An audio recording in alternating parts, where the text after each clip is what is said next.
How did tank armor evolve in World War II? Have you ever wondered how tank armor transformed during World War II? This evolution was crucial for survival on the battlefield. Let's break down the journey of tank armor from the start of the war to its conclusion. At the beginning of World War II, tank armor was relatively light and thin. Tanks were designed mainly to protect against small arms fire and shrapnel.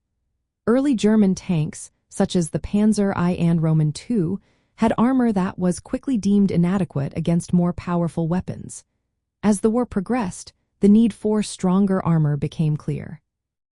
Initially, tanks featured flat armor plates with modest thickness. However, it became evident that this flat design was vulnerable to penetration from increasingly powerful anti-tank guns. To combat this, sloped armor was introduced. This design increased the effective thickness and improved the chances of deflecting incoming shells. The Soviet T-34 is a prime example of this innovation, showcasing sloped armor that offered better protection without adding excessive weight. This design influenced tank construction for the remainder of the war. As the conflict continued, the thickness of armor increased significantly. Early war tanks had armor thicknesses around 20 to 30 millimeters. By the mid to late war period, tanks like the German Panther and Tiger series boasted frontal armor exceeding 80 to 100 millimeters. The Soviets also introduced heavy tanks, such as the IS-2, which concentrated thick armor on the front to withstand powerful German guns while maintaining mobility.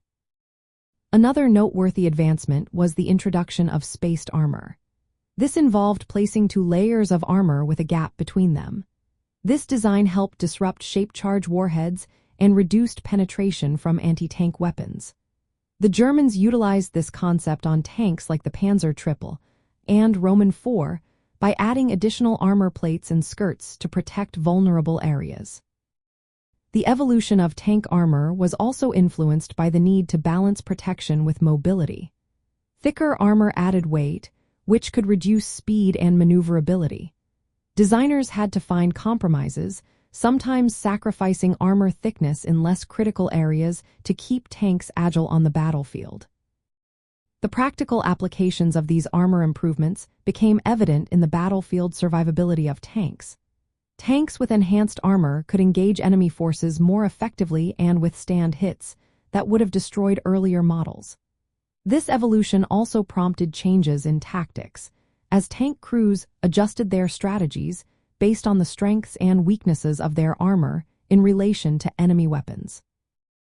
In summary, tank armor during World War II evolved from thin, flat plates to thicker, sloped, and sometimes spaced armor designs.